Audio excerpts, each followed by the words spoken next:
Lin. Halo juga Kak Wena. Apa kabar? Ketemu lagi nih teman-teman remaja Katolik Indonesia, khususnya di Gereja Kristus Salvator. Kemarin kita sudah ngomongin soal wabah yang sedang kita hadapi. Kita juga udah ngomongin Kak, apa sih pesan Tuhan pada periode ini? Nih hari ini kita mau nantangin teman-teman nih. Tapi sebelum dengar tantangannya, dengerin dulu ya firman Tuhannya. Oke Kak. Kali ini firman Tuhan dapat diketemukan di kitab Pengkhotbah. Kelihatannya ngotbahin terus nih ya. Kitab Pengkhotbah itu adalah satu dari 6 kitab yang berisi kebijaksanaan. Kelima kitab lainnya adalah Ayub, Amsal, Kidung Agung, Yesus bin Sirak, dan Kebijaksanaan Salomo. Kitab ini nih sangat bagus nih Wen, mengajarkan kita bahwa semua hal yang bersifat duniawi ini adalah sia-sia. Yang lebih penting lagi, kitab ini mengajarkan kita untuk berharap kepada Tuhan. Coba kita dengarkan beberapa ayat yang akan kita sering dengar dari kitab ini. Betul Kak. Yuk. Pengkhotbah sejak awal kitabnya langsung mengatakan begini: kesia-siaan belaka. Segala sesuatu adalah sia-sia. Wah, apakah yang sia-sia? Yang sia-sia itu adalah segala hal yang sifatnya keduniawian Kak.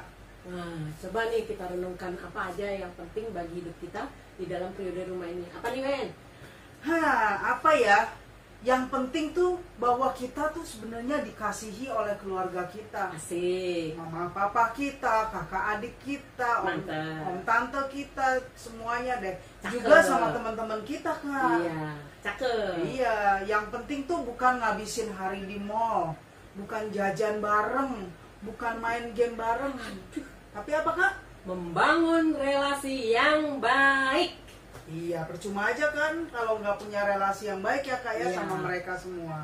Pasti nih banyak lagi kesia-siaan cara hidup kita yang lama. Males-malesan, gosip, menyombongkan materi dan nilai, kebut-kebutan biar keren. Pada akhirnya kita hanya makhluk yang tidak berdaya di bawah perlindungan Tuhan yang Maha Kuasa. Buktinya, pasti kamu nanya itu. Virus corona yang kecilnya lebih kecil daripada sebutir pasir aja bisa bikin kita kehilangan hidup kita kan? Ya kan? Betul. Nah, ayat yang juga indah nih Kak dari kitab Pengkhotbah adalah di bab 3 Kak. Nah, bunyinya gimana tuh Wen? Untuk segala sesuatu ada masanya. Untuk apapun di bawah langit ada waktunya. Bener banget. Ada waktu untuk lahir. Wow. Ada waktu untuk meninggal. Ada waktu untuk menanam. Asik. Ada waktu untuk mencabut yang ditanam. Yeay. Wah, daftarnya masih banyak lagi Kak. Tapi daftar dari ayat 2-11 yang panjang itu ditutup dengan ayat yang lebih indah lagi. Apa itu?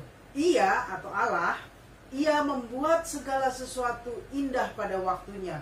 Bahkan ia memberikan kekekalan dalam hati mereka. Waduh, keren ya. Iya, tetapi manusia tidak dapat menyelami pekerjaan yang dilakukan Allah dari awal sampai akhir. Waduh, terbatas banget nih kita ya. Iya, aku tahu bahwa untuk mereka, untuk manusia, tak ada yang lebih baik daripada bersuka-suka dan menikmati kesenangan dalam hidup mereka. Asik nih.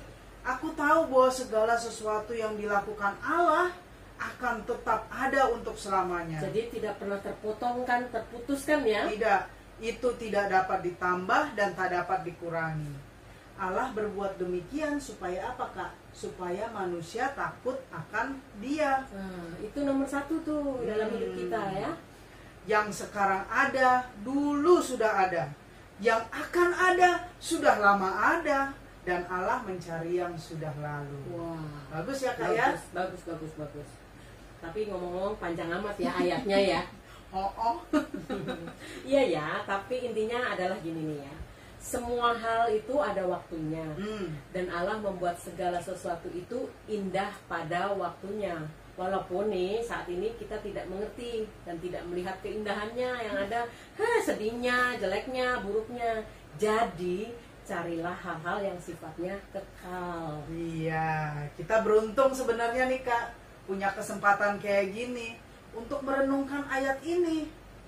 Ada waktu untuk bebas seperti dulu. Yeay. Ada waktu, kita harus di rumah aja. Ada waktu untuk belajar di sekolah. Ada waktu ya untuk belajar di rumah aja. Ada waktu untuk kumpul sama teman-teman. Ada waktu untuk sendirian. Iya ya kayak saat kayak gini nih adalah saat untuk berpikir yang positif. Ini saatnya untuk melakukan hal-hal yang kita nggak bisa lakukan sebelumnya. Iya, apa aja ya? Iya, kita tanya ya sama kakak-kakak pembina. Kali-kali mereka ada inspirasi? Iya, mereka udah lakuin apa aja sih selama periode ini? Atau apa saja sih yang mereka temukan positif dalam kondisi ini? Mudah-mudahan sih nggak negatifnya. Iya. Nah, mudah-mudahan banyak positifnya. Kita juga bakalan sharing ya Kak di video ini ya Kak ya. Waduh, kamu nyariin kerjaan aja buat aku. Kualitas bersama keluarga lebih baik karena lebih sering berkumpul. Kemudian bisa nemenin anak saat belajar di rumah. Dan yang pastinya kualitas udara lebih baik karena emisi CO2 berkurang. Bahkan di Twitter ada yang kirim foto bisa melihat Gunung Salak dari Bundaran Semanggi.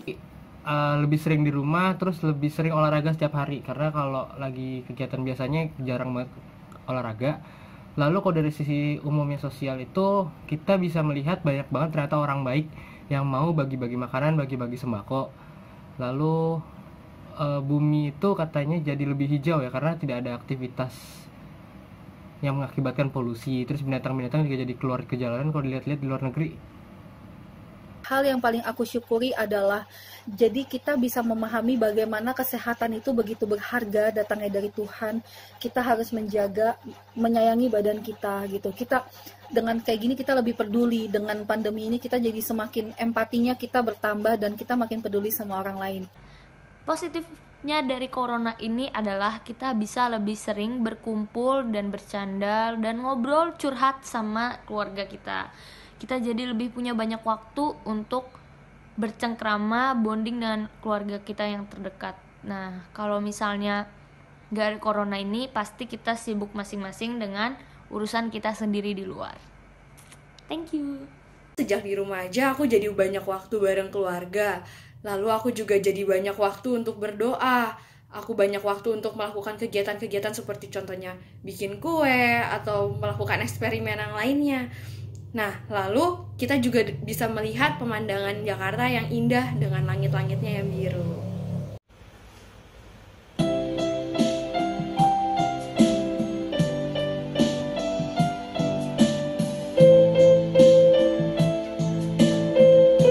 Satu, yang pasti kita jadi punya banyak waktu untuk menghabiskan bersama keluarga dan saudara-saudara yang di dalam rumah, serumah. Kemudian yang kedua itu polusi udaranya jadi berkurang. Kita bisa lihat lagi langit biru, agak abu-abu. Kemudian juga yang pasti banyak dari kita yang bisa lebih bersimpati kepada sesama yang di sekitar kita yang membutuhkan.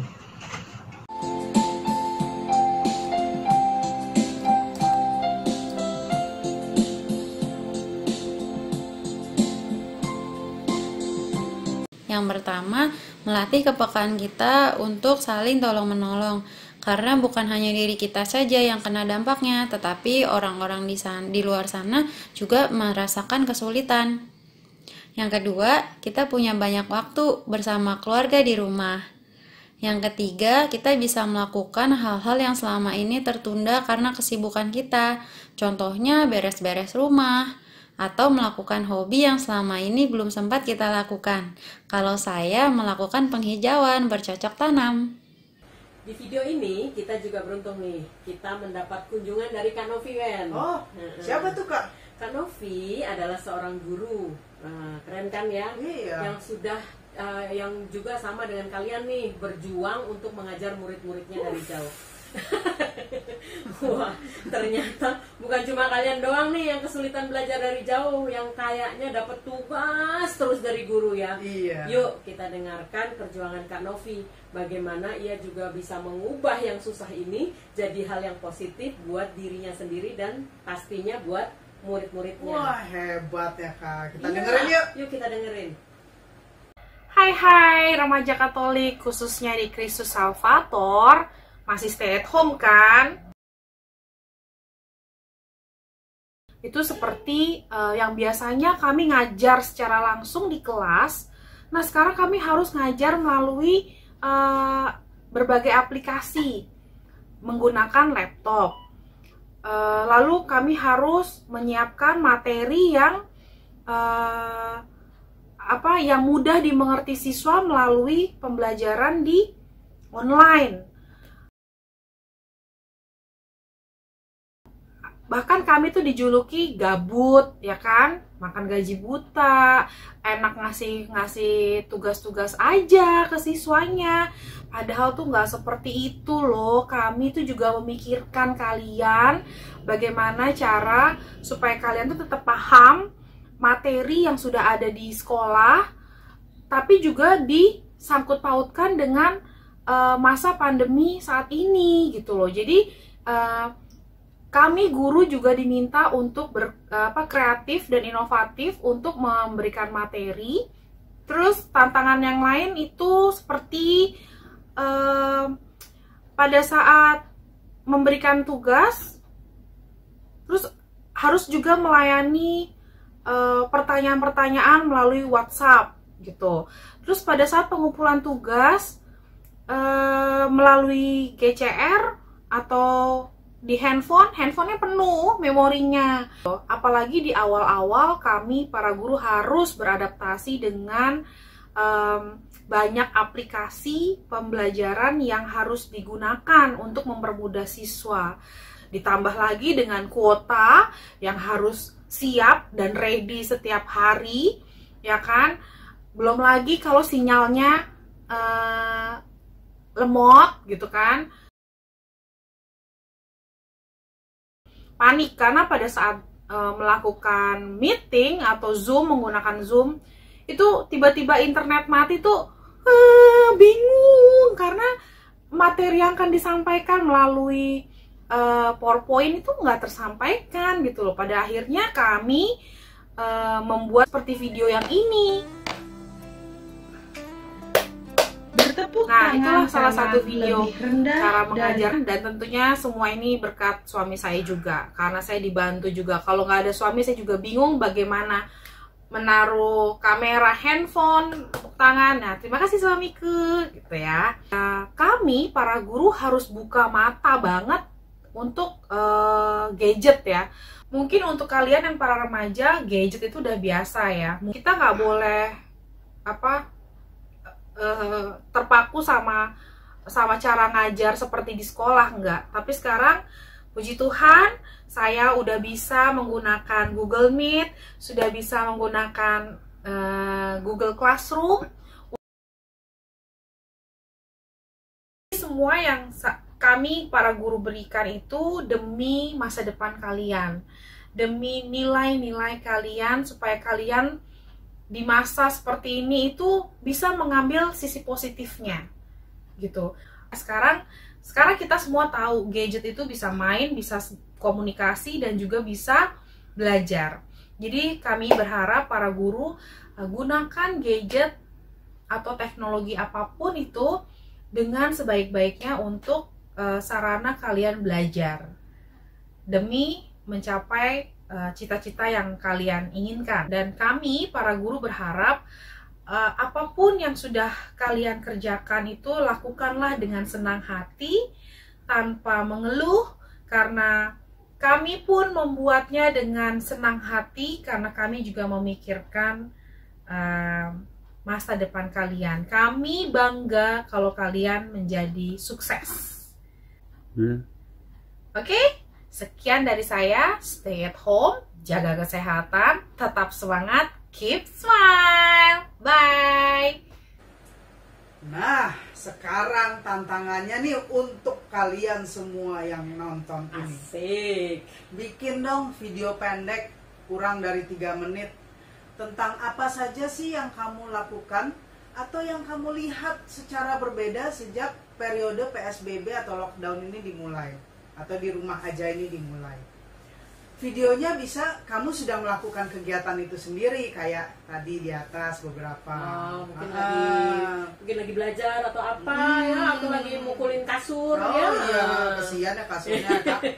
Atau kamu cerita aja tentang kegiatan itu, kalau ternyata kegiatannya susah kalau harus di videoin. Iya, kali aja ada yang susah mau mengidekan untuk digambarkan. Ya, Ngomong gampangnya ngomong sih Kak, ya terserah aja, boleh deh. Atau sebenarnya bukan kegiatan, sebenarnya sesuatu yang kamu lihat positif, ternyata ini PSBB positif gitu. Berarti ya. kamu tidak buta terhadap visi luar. Ya, paham ya? Kayak contoh tadi aja lah gitu ya. Video tadi boleh kamu share di YouTube atau Instagram atau dimanapun. Tapi, tapinya harus dengar baik-baik. Kamu wajib copas link video kamu itu ke kolom komen di video YouTube ini. Video YouTube ini ya, jangan di mana-mana. Jangan lupa copas linknya ya. Kalau enggak kan nggak ada yang tahu kamu sudah buat apa. Masa kamu cuma di WA nggak ada yang tahu. Yang penting kreatifnya menarik, inovatif, dan yang pasti nih yang paling lebih menyenangkan nih Wen, bakal dapat hadiah. Wah, baru kali ini ya kita bikin online tapi dapat hadiah. Jadi buruan ya, tunggu sampai akhir Juli ini, pasti kamu dapat hadiah menarik. Oke ya, sampai ketemu. Kami tunggu video-videonya. Bye. Bye bye, salam misioner.